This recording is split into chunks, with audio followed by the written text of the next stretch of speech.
Good morning.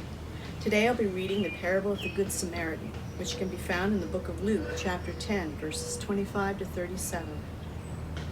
Parable of the Good Samaritan. On one occasion, an expert in the law stood up to test Jesus.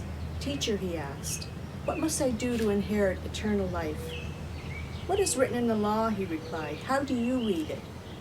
He answered, "Love the Lord your God with all your heart and all your soul and with all your strength and with all your mind, and love your neighbor as yourself." "You have answered correctly," Jesus replied. "Do this and you will live."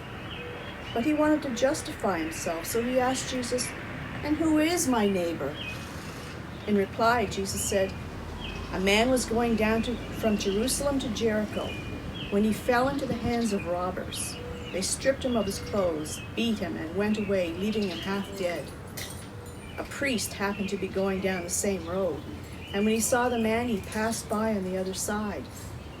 So too, a Levite, when he came to the place and saw him, passed on by the other side.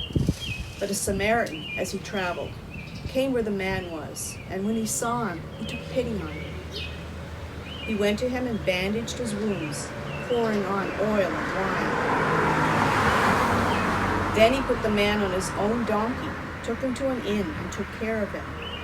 The next day he took out 2 silver coins and gave them to the innkeeper.